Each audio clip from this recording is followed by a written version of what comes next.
Nosotros vamos a iniciar un ciclo de charlas durante todo el verano, por lo tanto, todos aquellos compañeros que no se tomen vacaciones, por lo menos ahora en el próximo tiempo, tienen que saber que vamos a hacer un ciclo de charlas sobre temas candentes de actualidad y queríamos arrancar este ciclo con esta actividad sobre el tema deuda externa. Por eso yo pido un fuerte aplauso para el licenciado Juliano, que es un especialista en el tema.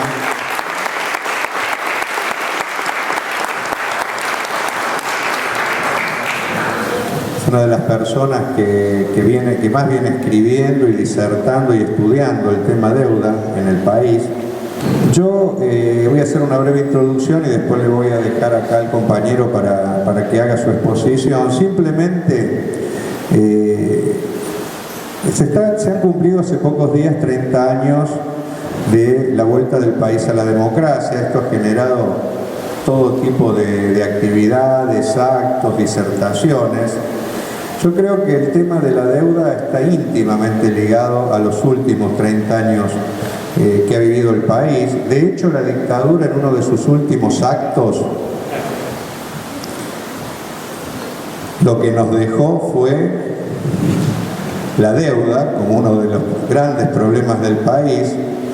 Es más, no solo la deuda que había contraído el país, que era muy poca, sino la deuda que habían contraído las empresas privadas, que fue estatizada sobre el final de la dictadura. Y yo creo que parte de la debilidad estructural de la democracia formal que hemos tenido ha sido debido al condicionamiento tremendo que hemos tenido vía la deuda externa. Deuda externa que todos los gobiernos que se sucedieron no solo pagaron, sino incrementaron. Y yo me recuerdo, a lo mejor acá hay algunos compañeros muy jóvenes, pero una de las promesas, o dos promesas importantes que se hicieron en la vuelta a la democracia, una fue que con la democracia se iba a curar comer y educar, cosa que lamentablemente después con el correr de los tiempos nos dimos cuenta todos de que no era así, pero también como el tema de la deuda estaba muy candente en ese momento, también el primer gobierno de la etapa democrática prometió que no se iba a pagar la deuda con el hambre del pueblo, ¿no? Son todas frases que quedaron en la historia de aquel momento y lamentablemente durante todos los años posteriores el hambre, la miseria y todo lo que nos falta en el país está ligado a esta historia de sometimiento y de pago permanente de deuda externa. Por eso nosotros, la verdad que en todo el tipo de festejos que ha habido, a mí en particular que me ha tocado hablar del tema en la legislatura, yo creo que nosotros tenemos poco para festejar en estos 30 años. Desde ya, nosotros reivindicamos a fondo el hecho de que el pueblo se sacó de encima la dictadura y ese es un triunfo de todos los argentinos. Es más, la dictadura no pudo volver a reinsertarse en el país. Es el periodo más largo de democracia que hemos tenido en toda la historia de nuestro país. Se cumplió hace poco los 200 años y es un hecho que 30 años ininterrumpidos de gobiernos democráticos, antes no había porque había golpe, pero la democracia tuvo como uno de los puntos, ¿no?, que permitió medir a todas las direcciones políticas en este tiempo, porque ya antes muchas veces las propias dictaduras salvaban algunas de las experiencias políticas, porque antes de que se desgastaran totalmente la dictadura era como una especie, ¿no es cierto?, de purificación de los partidos políticos que después de que se iba el golpe de turno volvían y por esa vía se reiniciaba todo un ciclo. 30 años corridos han permitido que las distintas generaciones hayan probado los distintos gobiernos y uno de los puntos en relación a los cuales se probó fue con este tema de la deuda externa. Lamentablemente todos los gobiernos no solo han pagado y nos han endeudado, sino que se han negado a investigar los orígenes de la deuda. Deuda que se investigara, hubo una investigación, incluso hubo un fallo de la justicia que demostraba la ilegalidad y que ningún gobierno ni el propio Congreso se animó a convalidar, sino que por todo lo contrario, para seguir pagando, ¿no es cierto?, esto se dejó de lado. La deuda En los 80, todos los que somos de la generación del 80, tenía un peso tremendo en los debates nacionales. Es más, incluso en el propio movimiento de masas, casi que había una relación directa entre toda reivindicación y el salarial o de aumento presupuestario, y permanentemente estaba ligado a la deuda. Eran común debates como, bueno, no pagar la deuda para aumentarle a los estatales, aumentemos el presupuesto de salud en base al no pago de la deuda, porque la deuda se había instalado con un peso tremendo. Hubo paros generales con la consigna de no pago de la deuda, no solo aquí, sino que hubo movimientos en otros países alrededor del tema del enfrentamiento a la deuda. Es decir, estaba muy candente. En los 90 esto fue cambiando porque el menemismo le agregó, ¿no es cierto?, la entrega brutal del país, la ruptura del estado de bienestar, y pasó a tener un peso muy grande el tema privatizaciones y entrega. Y deuda es como que dejó de ser uno de los temas fundamentales de debate. No dejó de tener una incidencia enorme en la realidad, sino que estoy hablando del debate de cara a la gente, de cara al movimiento de masas. En el 2000-2001 se volvió a retomar con todo, porque sobre el final del gobierno ya de la Rúa, con Cavallo al frente, el punto deuda fue uno de los puntos de estallido, y es más, uno de los tantos gobiernos que tuvimos en esos 10 o 15 días de crisis llegó a declarar la moratoria de la deuda, Rodríguez Sá, y volvió a tener peso en esa coyuntura. Pero con los Kirchner, ¿no es cierto?, no solo jugaron un rol para apropiarse del tema derechos humanos, sino que también tuvieron una política muy perversa de convencer, por lo menos un sector de la sociedad, de que en realidad el país había empezado a desendeudarse y que había dejado de ser un problema el de la deuda. Y hicieron, o por lo menos intentaron mostrar como positivo, el hecho de que ha sido uno de los gobiernos que más deuda externa pagó. ¿Yo por qué hago este breve panorama? Yo creo que la deuda, y acá la exposición del compañero lo va a explicar mucho mejor que yo, es un problema de una actualidad tremenda. Parte de lo que está pasando en el país tiene que ver con el tema de la deuda. Parte de los ajustes que incluso están en danza y están en discusión en el país, la quita de los subsidios, el tema de los recortes en muchos de los presupuestos provinciales, el hecho de que el propio gobierno está empezando a hacer recortes, tiene como un objetivo garantizarse fondos para pagar la deuda, que es uno de los problemas estructurales. Entonces es muy importante que todos los compañeros tengan la mayor cantidad de elementos para encarar estos debates, porque la deuda, pese a todos estos cambios desde el punto de vista de la opinión pública o de la habilidad o no que han tenido los gobiernos para sacarlos del primer plano, sigue siendo uno de los factores fundamentales para entender qué es lo que pasa en nuestro país y por qué, pese a tener 30 años de democracia, el hambre, la miseria, los problemas estructurales del país siguen y se han profundizado. Somos un país dependiente totalmente, no solo porque se han entregado las empresas,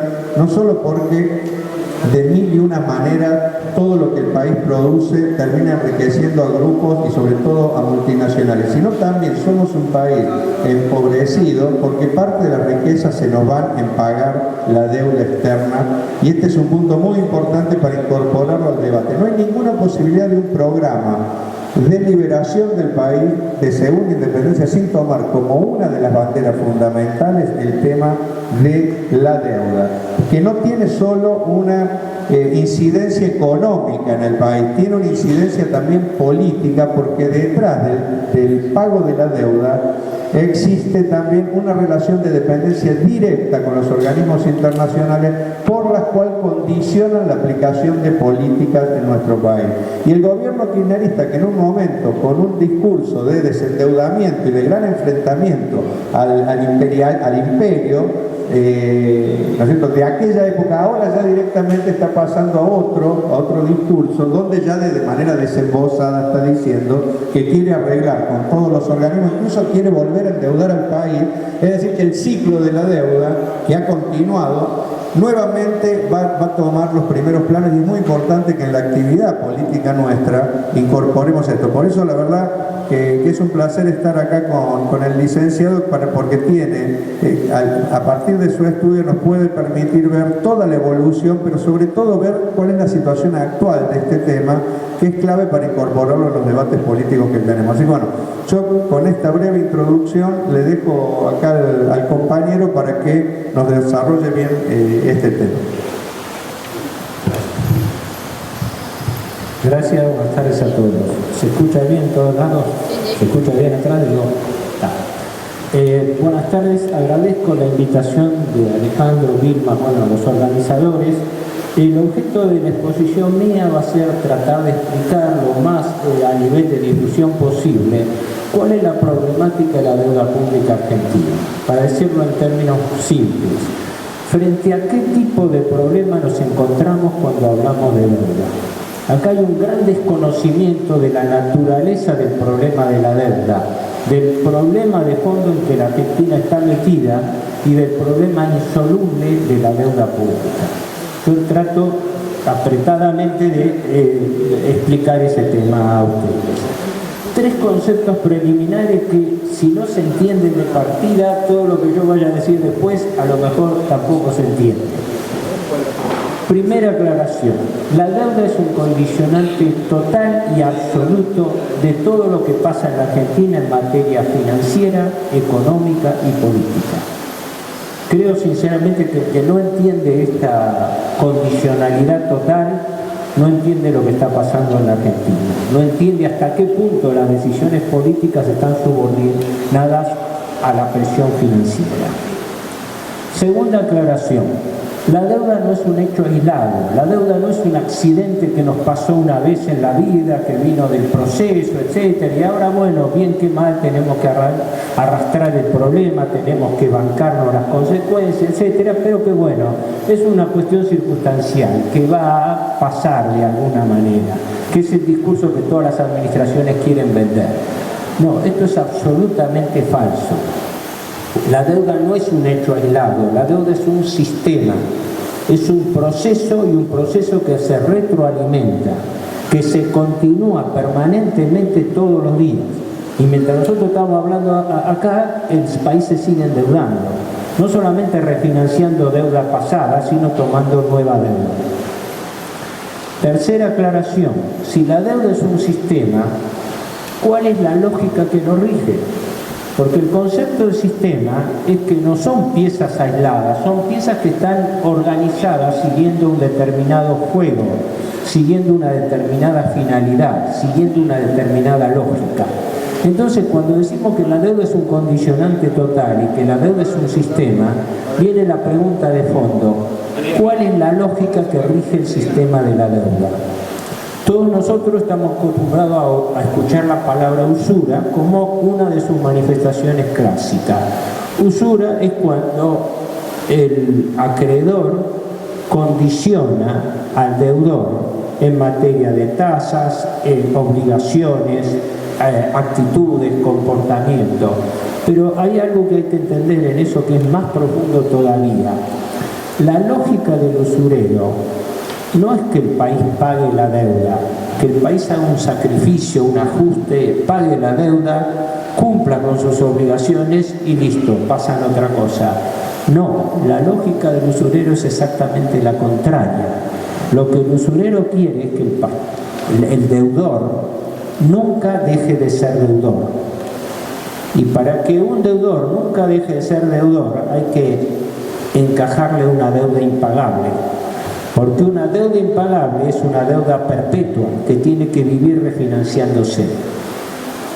Perdón que me estiré un poco en esta introducción, pero quería dejar claro esto, porque ahora cuando empiece con algunos números, no los quiero marear con muchas cifras, pero voy a tratar de dar las básicas, ¿no?, para que ustedes tengan idea. Lo que yo desarrollo está sintetizado en este planteo inicial, que por eso lo planteo en estos términos. Una aclaración importante, yo me baso en cifras oficiales, ¿no? Cuando aclare un dato que es mío lo voy a aclarar, pero si no me baso en cifras oficiales. El gobierno informa, el Ministerio de Economía, con cierto desfasaje en la información, pero la última es a mitad de este año, al 30 de junio de este año. Según cifras oficiales, al 30 de junio pasado, la deuda pública argentina era de 208.000 millones de dólares. Hablo en redondeo, no de 207.600, pero para no marearlos, redondeo. Son miles de millones de dólares, es decir, 208.000 millones de dólares. El Producto Bruto es 450, eso le da al gobierno que la deuda equivale a un 40% del Producto Bruto. El Producto Bruto es lo que el país produce, el valor de la producción del país en un año. Así que el país vendría a deber más o menos la mitad del Producto Bruto. Esto teóricamente y según las cifras oficiales, como por lo que vamos a ver ahora, la deuda es mucho mayor que la que declara el gobierno. Pero, insisto, el tema no es que nos maree con cifras, sino que entiendan la lógica. La deuda oficial es 208.000 millones de dólares. Aclarando, no toda la deuda se debe en dólares. El 40% de la deuda está en pesos y el 60% está en moneda extranjera. Además, bajo la administración Kirchner, la mitad de la deuda está en manos del propio Estado. Es deuda intraestado, es decir, deuda que el gobierno central le debe a organismos públicos, empezando con la ANSES, Banco Central, Banco Nación y una serie de organismos. Esto lo vamos a ver después cómo juega. Pero vuelvo a las cifras iniciales. Stock de deuda oficial a mitad de año, 208.000 millones de dólares. Esta deuda es incompleta. Acá hay un montón de deuda que no está registrada. Cuando yo debo, no debo solamente capital, debo capital más intereses. El gobierno, estos 208.000 millones, no comprenden intereses. Los intereses a pagar son 72.000 millones de dólares. Y debe también cupones ligados al PBI, que son 16.000 millones de dólares. Esto quiere decir que si sumamos capital más intereses más cupones al PBI, la deuda real del Estado central no es 208, es 300.000 millones de dólares. Y esto, insisto, siguiendo las cifras oficiales. Esto es un chiste. Cuando yo compro algo, no debo la cuota de capital de lo que compré. Debo el capital más los intereses de la financiación. Bueno, el gobierno birla esa información y habla de 208.000. Siguiente aclaración. Esta deuda es incompleta porque abarca solamente la deuda que está en cabeza del Estado central. Acá no está metida la deuda de provincias, municipios, empresas del Estado, organismos nacionales, fondos fiduciarios, Banco Central y juicio contra el Estado con sentencia en firme. Nadie sabe cuánto debe el país, pero presuntivamente la deuda es el doble de la deuda del Estado central. Por ejemplo, las provincias en su conjunto deben el equivalente de unos 30.000 millones de dólares, pero no está metida en los 208. Entonces, acuérdense, más allá de retener las cifras, de estos dos conceptos que son importantísimos. A la deuda oficial hay que sumarle la deuda no registrada por intereses y cupones ligados al producto, que es deuda en firme, y hay que sumarle la deuda pública nacional. Porque si yo comparo contra el Producto Bruto que es nacional, tengo que tener la deuda nacional, no solamente la deuda que debe el gobierno central. Esto implica que los vencimientos de capital que tiene el país cada año son mucho mayores de los que normalmente se conocen. Al país le caen 40.000 millones de dólares de deuda por capital por año. Y le caen 12 a 13.000 millones de intereses a pagar por año. La diferencia está en que el capital no se paga un centavo, se refinancia en su totalidad.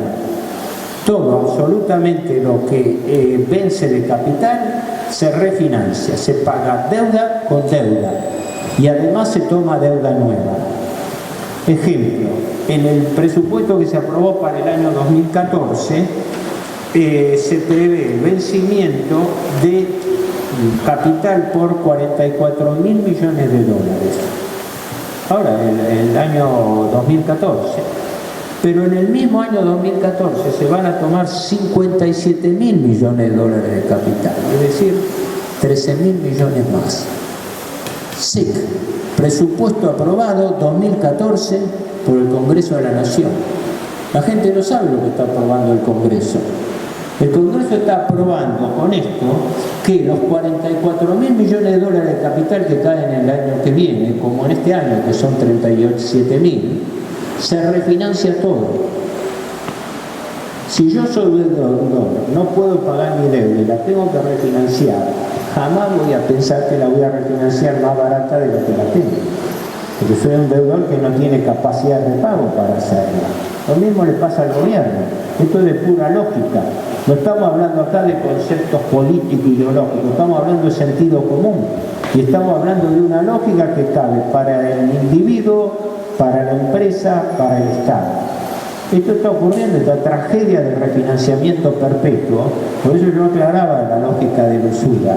La lógica de la usura es que la deuda sea impagable, porque eso obliga a un refinanciamiento continuo. Repito, 44.000 millones de dólares que vencen el año que viene, 57.000 que se van a tomar. Es decir, la deuda está previsto que aumente el año que viene 12.700, prácticamente 13.000 millones de dólares. Otro tanto está previsto que aumente este año. El año pasado, 2012, la deuda aumentó 19.000 millones de dólares. Y el año anterior, el 2011, aumentó 14.600. O sea que es una mentira abierta que el país se esté desendeudando.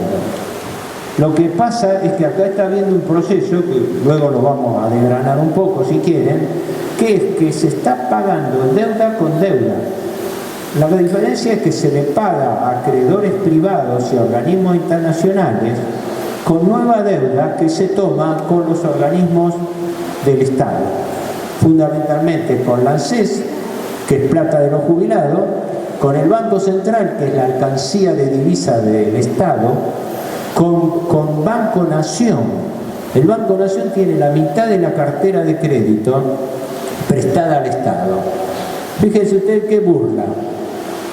La Carta Orgánica del Banco Nación fue modificada este año, el año anterior, en 2012, para modificar el objeto del banco, porque la prioridad es que el Banco Nación preste a las pymes productivas. Para eso fue modificada la Carta Orgánica. Ahora uno va al balance del Banco Nación y encuentra con que la mitad de la cartera está prestada al Estado para que el Estado aguante la deuda pública, encajándole títulos para compensar al Banco Nación, de lo cual no tiene capacidad de pago. Es decir, le está pasando el muerto al Banco Nación. Lo mismo que está pasando el muerto al ANSES. Lo mismo que está pasando el muerto al Banco Central. Esto lo vamos a ver ahora, pero no quiero perder el hilo con esta relación fundamental. 300.000 millones de dólares de deuda en cabeza del Estado Central, de lo cual vencen más de 40.000 millones por año. Año que viene, 44.000. Esa deuda no se paga, se recicla totalmente y además se toma deuda nueva. Es decir, la deuda está aumentando a un ritmo de unos 15.000 millones de dólares por año. No es verdad que el país esté desendeudando.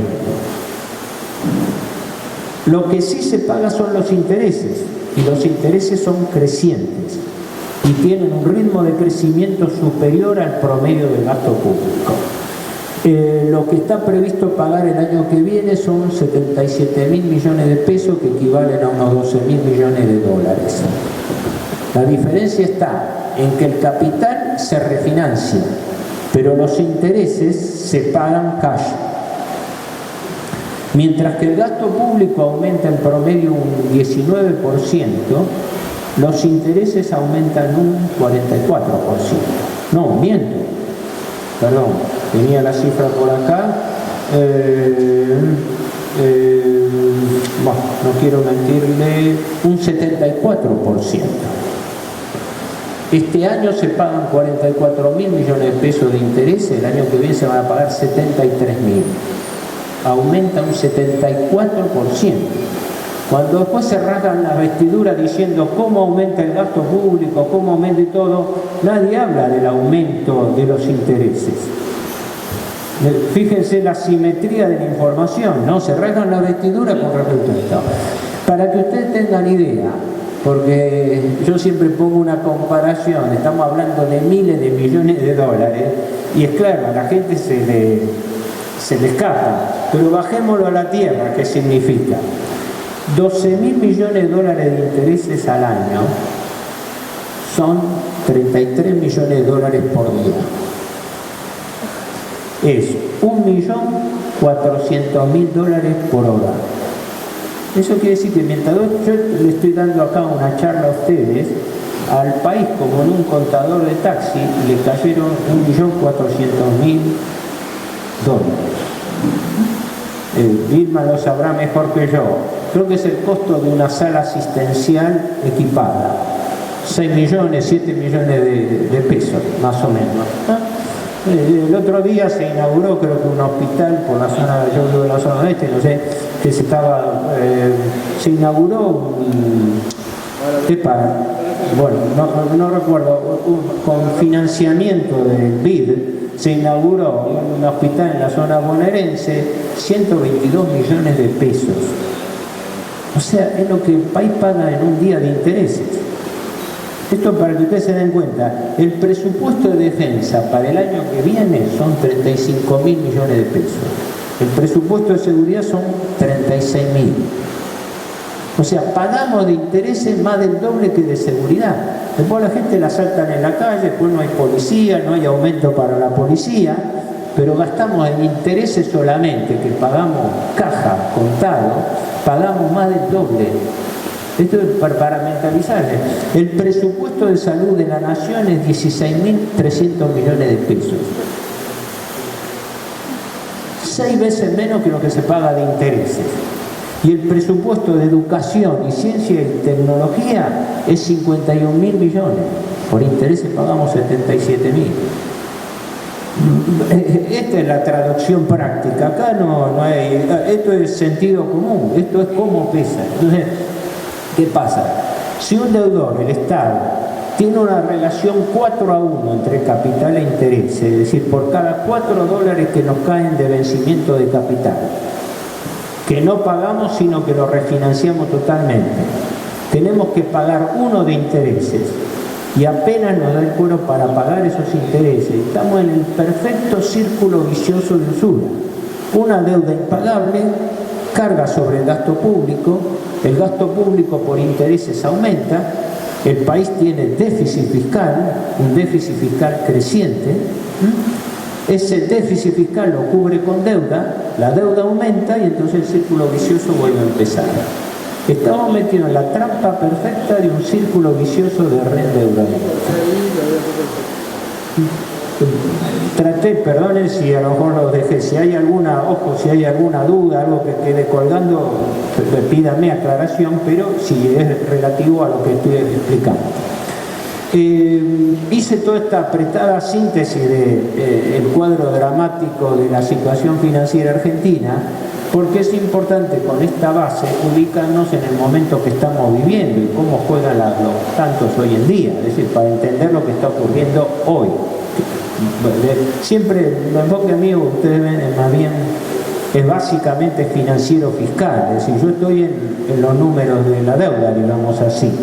Cada uno, pienso que esto es un deber cívico también, cada uno tiene que prestar un deber político en el ámbito donde tiene más competencia, punto. Yo en las consideraciones políticas me meto hasta lo necesario nada más. Pero acá está un problema importante por las novedades que se están produciendo. Lo resumo en esta expresión. La Argentina está nuevamente en crisis de deuda. ¿Qué quiere decir crisis de deuda? Muy simple. Yo, deudor, tengo una deuda impagable.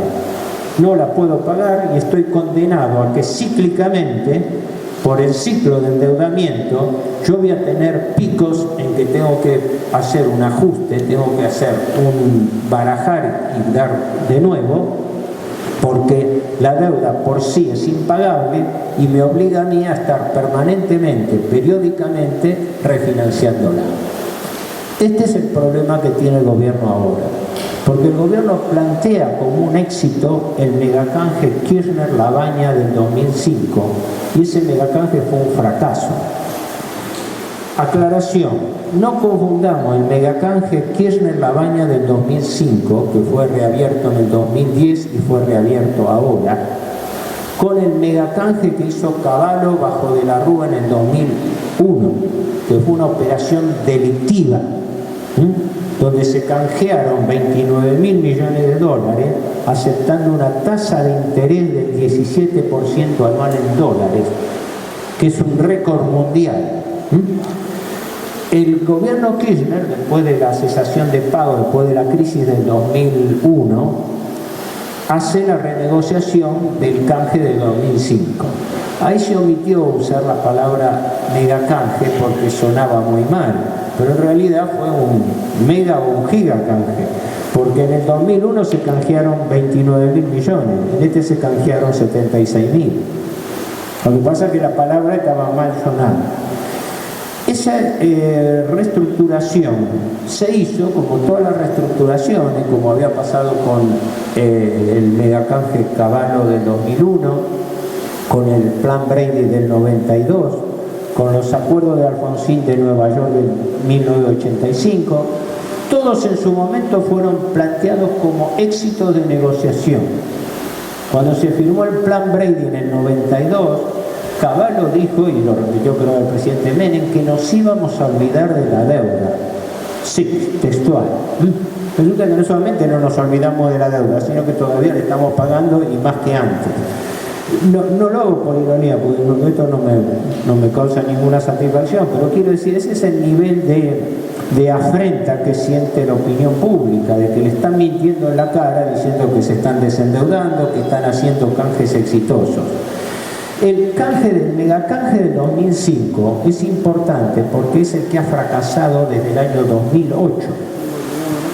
Trato de resumirlo en pocas palabras. La deuda, al momento de asumir el gobierno militar, era de unos 8.500 millones de dólares. Durante la gestión Martínez Dios, esa deuda aumenta a 44.000. Fue la gran ondada, ¿retumba mucho o cómo? ¿Retumba? No, manejo. ¿Se escucha mejor así? Ah, bueno, perdón, dígame. ¿Puedo más cerca? Ahora más cerca. No. Bueno. Entonces, unas pocas cifras, pero para que tengan una idea. Cuando asume el gobierno militar, la deuda externa argentina es de 8.500 millones de dólares. Aclarando, deuda externa, pública y privada. Pública eran 5.300, o sea, la deuda del Estado al momento de asumir el gobierno, que dejaba el gobierno peronista, eran 5.300 millones de dólares. Cuando termina el gobierno militar la deja en 44.000. Asume el gobierno Alfonsín y durante el gobierno Alfonsín la deuda aumenta en 20.000 millones de dólares, pasa de 44 a 62.000 millones. Cuando asume Menem, toma la deuda en 62.000 y la duplica a 122.000 millones. Sin contar las privatizaciones que hizo con el argumento de que el producto de las privatizaciones, por el consenso de Washington, iba a servir para pagar la deuda. Se vendieron activos del Estado por unos 35.000 millones de dólares y la deuda no subió, sino que se duplicó. ¿Me explico? La lógica. Es decir, Menem deja una deuda de 122.000 millones y de la Rúa la deja en 145.000 millones. Ahí es cuando viene la crisis, porque en ese momento los intereses fueron aumentando y al año 2001 los intereses eran la cuarta parte del gasto público. 11.200 millones de dólares de esa época eran la cuarta parte del gasto público, era pago de intereses. Ahí es donde viene la crisis, porque el país ya no puede aguantar más, no la refinanciación del capital, no puede aguantar más el pago de intereses, que es lo que se paga contado. Esa deuda, a diferencia de la lógica, cuando un deudor entra en cesación de pago, la deuda en general baja, le hace una quita, ¿no? Esa deuda, después de la crisis de cesación de pago, aumentó y subió a 175.000 millones, que es lo que hereda el gobierno Kirchner. Kirchner hace el megacanje 2005-2010 y actualmente estamos en 209.000 millones. La presidenta se jacta de haber pagado en 10 años 174.000 millones. Y resulta que la deuda, en lugar de haber bajado, aumentó. Esto implica que la deuda se paga con deuda, no es una baja neta de la deuda. No es que yo reduzco el stock de deuda, yo estoy bicicleteando la deuda, le pago al deudor con lo que saco de otro deudor. Este drama que vive ahora la Argentina se enmascara diciendo que el megacanje fue un éxito. El otro día el jefe de gabinete dijo, textual, dijo, fue el canje más exitoso de la historia de la humanidad. Sí, textual, el canje más exitoso de la historia de la humanidad. Y resulta que hoy debemos más que antes y el país no puede pagar justamente por la deuda que contrajo este gobierno. Porque la herencia recibida es una cosa, pero si yo la herencia recibida la refinancio y la aumento, si yo recibo una deuda de 175.000 millones, digo que pagué 174 y hoy debo 208, caramba, las cuentas no me cierran. Si yo pago deuda es porque la estoy bajando, no porque la estoy subiendo. Perdonen si voy muy rápido, avísenme porque no lo quiero marear con cifras, pero paro acá en cuanto a cifras. Quería darle, a veces lo importante no es que ustedes retengan las cifras, es que tengan un pantallazo de la magnitud de las cifras que están en juego, ¿verdad? Cuánto es el pago de intereses, cuánto es la relación entre interés y gasto público. ¿Qué ocurre? ¿Cuál ha sido la novedad que se dio bajo este gobierno? La deuda intraestado. ¿Qué significa la deuda intraestado? Que todos estos pagos mayúsculos que ha venido haciendo la administración Kirchner desde el año 2003 hasta la fecha, esto que en el discurso del 26 de agosto la presidenta se jactó diciendo que la Argentina era pagador serial, las expresiones de la presidenta, no es mía, ¿no? La presidenta se jactó de ser pagador serial y haber abonado en 10 años 174.000 millones de dólares de deuda pública. Dejando de lado que no todo eso se pagó, porque en realidad se pagó deuda con deuda, así que se pagaban los intereses y los cupones, pero no el capital. La prueba está que la deuda aumentó, si no hubiera tenido que bajar. Pero el problema es que se pagó con deuda intraestado. Hoy el 59, casi el 60% de la deuda pública, el Estado central, la tesorería, se lo debe a otras agencias del Estado, empezando, como les decía, por la ANSES, por el Banco Central, Banco Nación, le prestan al Estado la AFIP, el Fondo Fiduciario de Reconstrucción Empresaria, Lotería, puertos, hasta el PAMI le presta plata al Estado. Y el Estado le entrega una letra a corto plazo, a un año, que normalmente se la va refinanciando continuamente y que no tiene capacidad de repago, le está entregando un pagadiós, le está pasando el muerto de la deuda que cancela con acreedores privados a las agencias del Estado. El 62% de la ANSES está endeudado con títulos públicos y esos títulos públicos no tienen capacidad de repago.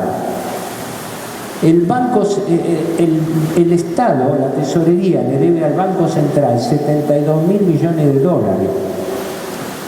Retiró reservas para pagar deuda externa, que sigue retirando a un ritmo de 10.000 millones de dólares por año, y como un vale de caja retira las reservas y le entrega una letra a 10 años de plazo, que todavía tiene la perspicacia de que le entrega 10 años de plazo porque supone que a los 10 años no va a estar el mismo gobierno para levantar la letra que le entrega. Está tirando deuda que vence a partir del año 2017. Es un chiste, eso es un pagadiós que todo el mundo sabe que no se puede pagar. Bueno, pero eso se lo tendrá que arreglar el próximo gobierno. Entonces, una de dos. La clave de la deuda intraestado, que es una novedad de este gobierno, una de dos: o encontramos la piedra filosofal o estamos sentados sobre un barril de pólvora financiera. Porque el razonamiento primario es decir, bueno, si yo le debo al propio Estado no hay problema, porque si acreedor y deudor son la misma persona, chau, no hay problema, rompo la obligación y elimino el problema de la deuda. No, detalle, el Estado y la ANSES no son la misma cosa. La ANSES administra el dinero que es de los jubilados. No puede romper el pagaré y decir yo no le pago más al ANSES porque quiebra el ANSES. Lo mismo que no puede decirle, bueno, no pago las letras intransferibles a 10 años que tengo con el Banco Central, porque entonces tiene que cerrar el Banco Central, porque el Banco Central es un banco. Y no puede blanquear la deuda que tiene con el Banco Nación porque manda a la quiebra al Banco Nación. Entonces acá está la gran falsía, que la deuda intraestado es una bomba de tiempo creada por el actual gobierno, donde la incapacidad de pago del Estado fue aumentando para pagar deuda de terceros, deuda con acreedores privados y deuda con organismos multilaterales de crédito. Se le pagó privilegiadamente al Fondo Monetario Internacional. Al Fondo Monetario Internacional, que se le pagan 9.500 millones de dólares, se le pagó en el 2006 toda la deuda y por anticipado. Resulta que el acreedor más cuestionable fue el que tuvo el principal privilegio de pago, con el argumento de que nos liberábamos del Fondo Monetario. Para liberarse del Fondo Monetario hay que hacer una sola cosa: desafiliarse del Fondo Monetario. No, el gobierno le pagó todo y por anticipado al Fondo Monetario, pero no se desafilió. Entonces queda sujeto a todas las obligaciones, que es lo que le están exigiendo ahora que cumpla. Por eso, detrás del discurso grandilocuente que chau al Fondo Monetario, en este momento estamos pidiendo volver al Fondo Monetario. Incluso hay una propuesta bancaria privada de que la Argentina le pida un préstamo de salvataje por 10.000 millones de dólares para capear la situación de crisis, que el gobierno ni se atreve a mencionarlo porque sería dinamita de serlo. Se lo resumo para después incluso dejar un tiempo también para las preguntas, ¿no? Pero se lo resumo diciendo esto. Entonces, acá estamos frente a varios mitos. El primero yo diría que es el mito del modelo. Acá se quiere vender el mito del modelo. ¿Y qué es el modelo? El modelo es un eslogan: crecimiento con inclusión social. Bueno, eso es un eslogan. Vamos a los números. ¿Qué es el modelo? El modelo era tener superávit doble: superávit fiscal y superávit en la balanza de pago. Aquí que el gobierno tiene déficit fiscal creciente y tiene déficit en la balanza de pago. Punto. Eso es así, esto es 2 más 2 son 4. Acá no se necesita ni postura política ni ideológica, esto es finanzas simples. Segundo mito, el mito del desendeudamiento. El gobierno toma como bandera un desendeudamiento que no existe. Se quiere referir a que está bajando deuda con tercero mientras se la está encajando al propio Estado, a un Estado con agencias que no le va a poder pagar. Entonces, caramba, no nos alegremos mucho de esto, porque si yo le pago a un tercero con deuda, que después se lo pago como pedir plata prestada a un familiar, ciertamente que es mucho más fácil negociar la deuda con la ANSES, que es un funcionario público del gobierno, que negociarla con un banco extranjero, eso no hay ninguna duda. Pero eso tiene ventaja mientras yo lo pueda pagar. Pero si no es lo mismo que pedirle prestado a un hermano, a un familiar, para saber que no se lo voy a pagar, y total, me banca a mí la situación y se lo bicicleteo. Y entonces le voy licuando la deuda de a poco, porque se la paso a deuda en peso, la deuda en peso se va licuando por inflación, y entonces con el correr de los años, claro. Por eso, por ejemplo, el gobierno bicicletea los pagos de los juicios con sentencia en firme. Eso es una infamia directamente. Me acuerdo que una vez hablando con un abogado que, bueno, este abogado vive de la industria del juicio, ¿no? Pero más allá de eso tiene legalmente razón. Una vez me dijo hace años, dice, mire Juliano, dice, esto es lo más perverso que yo como abogado vi en mi vida. Dice, el gobierno está apostando a la muerte de los jubilados. Porque en efecto, bicicletea los pagos de tal manera que el jubilado que muere es uno menos que reclama. De 5,5 millones de jubilados que hay, jubilados y pensionados, han hecho juicio contra el Estado 400.000. O sea, 1 de cada 10, 1 de cada 11 jubilados hace juicio. Y lo cobra, si lo cobra, después de muerto en la mayoría de los casos, ¿no? Pero los otros 9 o 10 que no hicieron juicio van muriendo y le van quitando carga al Estado. Por eso hay una política perversa, esto es textual, esto es una política de solución biológica que le llaman, es decir, como por lógica biológica van muriendo los jubilados más viejos, ¿no? Entonces esos son los que arrastran más retroactivo, mientras que los jubilados recientes se jubilan a una escala más adecuada a los valores actuales. Entonces, por eso este tema de la deuda intraestado tiene algo perverso, porque yo traslado, por un lado, deuda externa a deuda interna. Bueno, ahí el razonamiento va bien. Sí, bueno, antes de deberle a un tercero, se lo debo a un organismo. Sí, pero resulta que esa deuda interna es deuda del Estado que no se puede pagar. Entonces, caramba, lo que está haciendo es pasarle el muerto a la propia administración pública. Y esto, para resumirlo, se resume, se sintetiza en algo que nadie habla, que es la hoja de ruta vudú. Porque cuando asume el actual vicepresidente y entonces ministro de Economía, Vudú, en el año 2009, él plantea que la Argentina, bajo su gestión, iba a seguir una hoja de ruta con 3 pasos.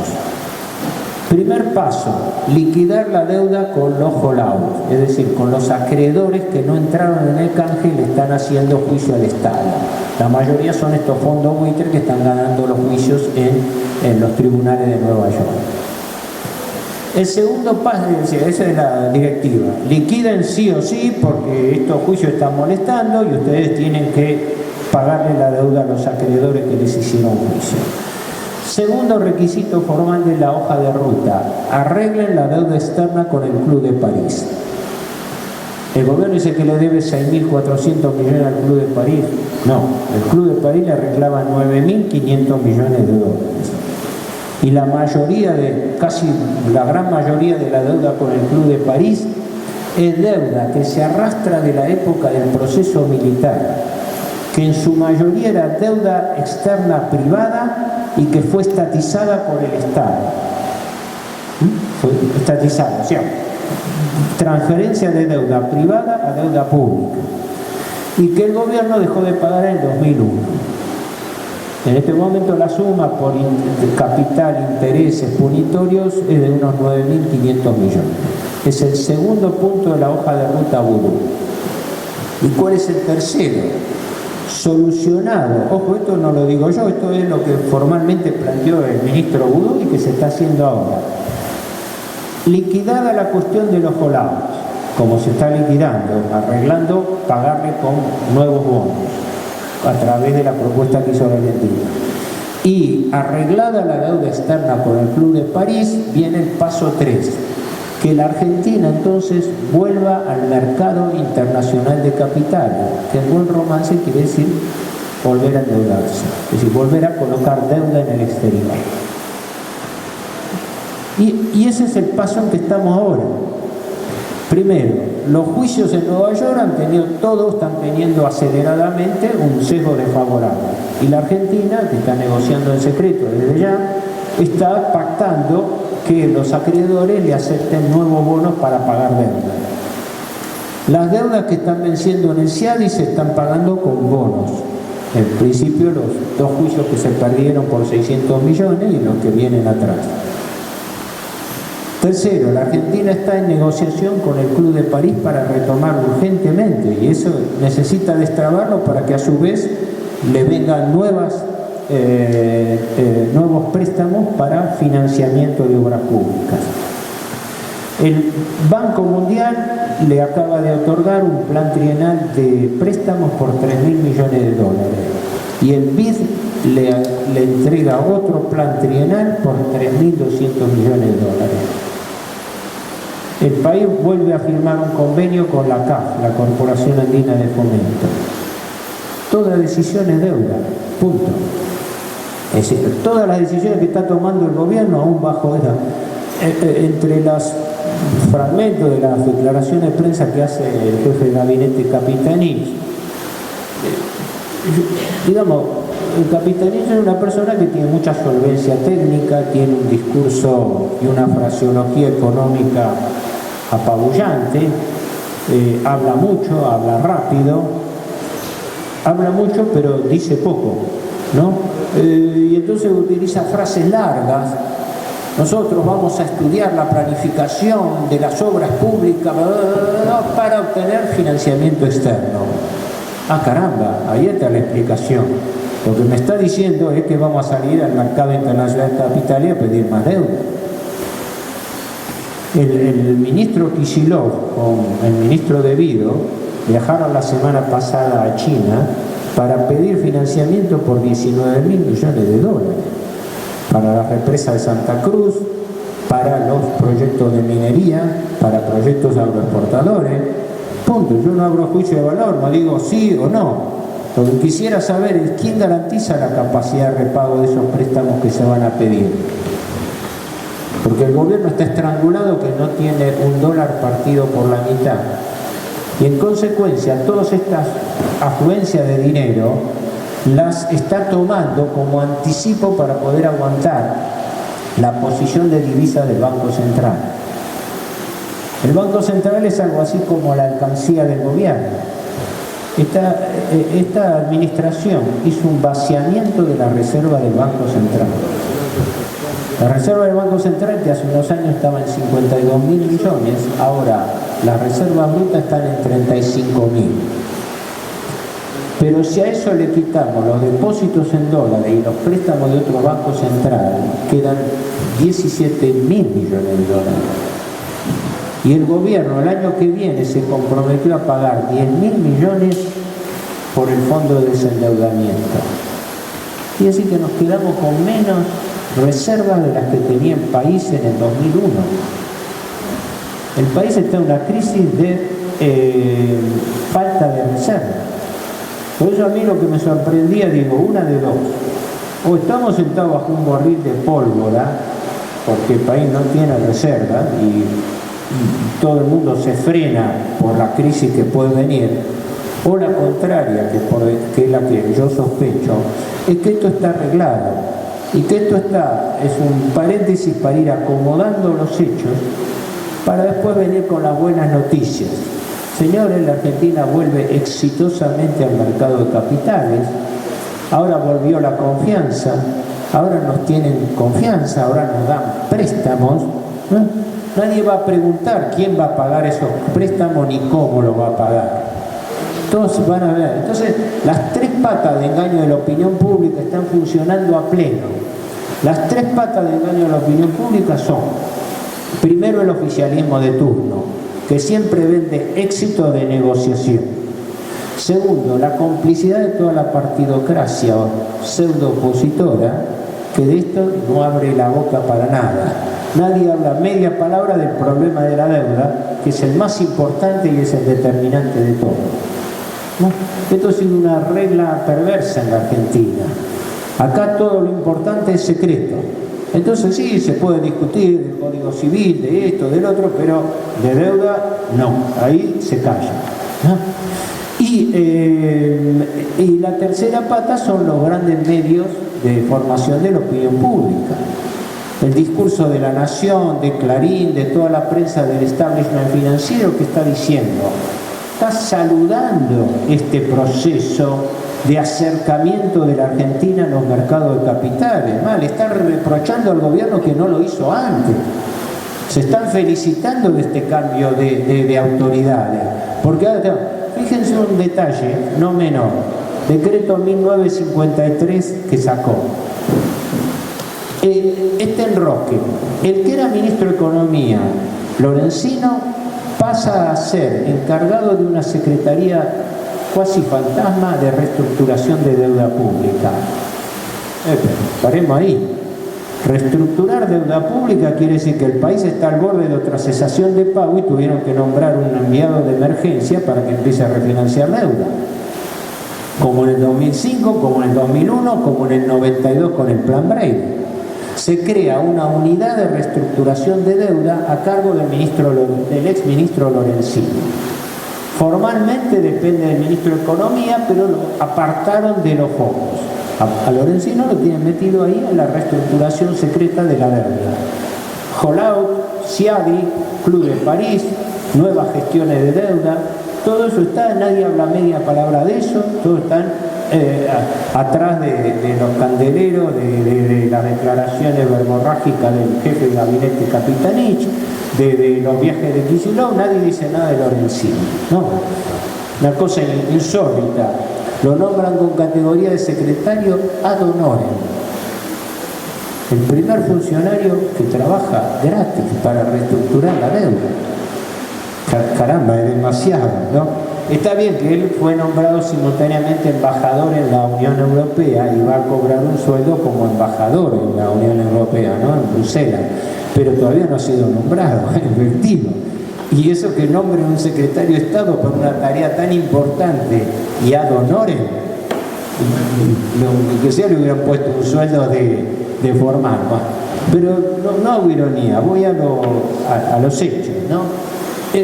Para concluir esto y simplemente hacer después unas pocas consideraciones finales sobre el cuadro de situación. Este es el cuadro de situación, el estado de gravedad de los hechos. Esto es lo que el gobierno está haciendo. Nada de lo que yo les he contado acá es, por así decirlo, invención mía. No estoy hablando por supuesto, estoy hablando tomando de base lo que el gobierno hace, la cifra que el gobierno da y lo que el gobierno propone y lo que estamos leyendo todos los días en los diarios. Yo no soy un erudito, yo soy un experto en deuda. Yo lo único que hago es estudio estos temas y saco las conclusiones lógicas. Creo que estamos frente a acontecimientos pesados porque el gobierno tiene un dilema. Así como en una época que, bueno, no es de la generación de ustedes, y de la mía, el ingeniero Enzo Garay había dicho que había que pasar el invierno. A mí me parece que este gobierno le han bajado línea y tiene que pasar el verano. Si no da resultado a corto y mediano plazo, los hechos se van a cambiar con el gobierno o con otro gobierno que lo suceda anticipadamente. Es mi aprehensión, porque en este momento la presidenta tiene un dilema: cambiar el discurso a 180 grados y presentarse ante la opinión pública diciendo que bueno, que ahora no nos desendeudamos más, que ahora volvemos al mercado de capitales, que ahora volvemos a tomar contacto con el Club de París, volvemos a hacer las cuentas bajo revisión bajo revisión con el Fondo Monetario, etcétera, etcétera, todas las concesiones. Y esto es algo que financiera y políticamente le conviene a las estructuras de poder, porque un gobierno debilitado hace más concesiones. Ahí tienen el contrato YPF con Chevron, ahí tienen el acuerdo de pago con deuda a Repsol. Todas esas concesiones, es decir, nadie mata a la gallina de los huevos de oro. Un gobierno debilitado es un gobierno que está así. Los acreedores están esperando, como quien espera la caída de una pera madura, que los acontecimientos se acomoden para que el ciclo de deuda vuelva a empezar. Esta es la lógica que sigue el endeudamiento perpetuo. Por eso yo les explicaba al principio que quien no entiende que la lógica de la deuda pública es la lógica de la usura y del reendeudamiento perpetuo, no se aviva de esto, no se da cuenta cuando ves el proceso. Es decir, es como mirar la foto y la película. Es decir, esta película ya la vimos porque tiende inexorablemente a cumplir ciclos. Y esos ciclos son apoyados pues por el Estado. Si algún día existiera una administración que en lugar de convivir con este problema quisiera confrontarla, tendría que objetar la ilegitimidad estructural de la deuda pública, una deuda impagable contraída por irregularidades mayúsculas y delictivas contra el pueblo argentino. Segundo, insolvencia. Que los funcionarios sigan firmando deuda que no tiene capacidad de repago es una causal de ilegitimidad. Yo le exigiría que, aunque no cubran las acreencias, todo funcionario que firme una obligación tenga la responsabilidad, por lo menos honoraria, de responder con su patrimonio personal por la deuda que contrae. No van a cubrir financieramente el daño que hace, pero le van a servir de advertencia. Claro, total, quien firma una deuda ahora que se va a pagar en 30 años, él no va a estar en 30 años, probablemente no esté el año que viene. Primer requisito, ilegitimidad. La deuda tiene 4 causas judiciales en Argentina, una con sentencia en firme, la Olmos, una que la pateó la justicia, no la trata el Congreso y la encubre el gobierno. Chau, los 3 poderes del Estado son cómplices en el ocultamiento de la ilegitimidad de la deuda. Causa del megacanje, que está en segunda instancia. Causa Olmos II, que es la que estudia el endeudamiento espurio durante los gobiernos democráticos, desde el proceso hasta la fecha. Y la denuncia Olmos Gaona Marcos, que es la que cuestiona el comportamiento de presidentes, titulares del Banco Central y ministro de Economía. Porque acá los funcionarios superiores responsables tienen que hacerse cargo de la situación. No, el ex ministro Cavallo está dando recomendaciones de cómo tiene que hacer la Argentina, cómo tiene que ir a endeudarse, cómo tiene que manejar el tipo de cambio. Daniel Marx está asesorando desde afuera al gobierno.